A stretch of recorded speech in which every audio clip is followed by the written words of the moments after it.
My time in prison was actually a very interesting time for me. It was a time where I really had to grow up really quick. I was indicted when I was 23 years old, so I was relatively young, and I spent the majority of my 20s in prison. And a lot of the things that I learned there was the significance of how important it is and how you use time. So, I leveraged my time in jail reading, consuming all sorts of content, everything from Entrepreneur Magazine to all sorts of books, business books.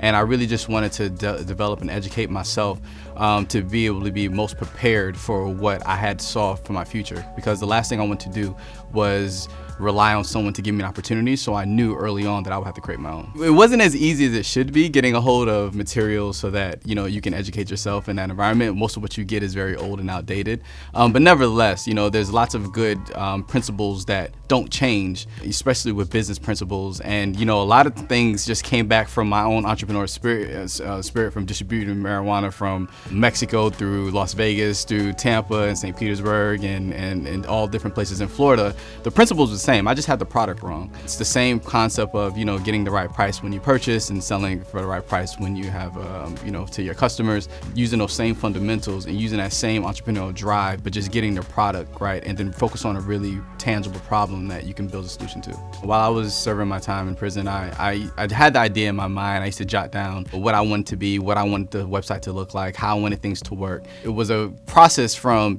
trying one thing and then not working out well and trying something else, and then that iteration process of continue to develop the product until we had something that really worked, and more importantly, we had something that the market was willing to pay for.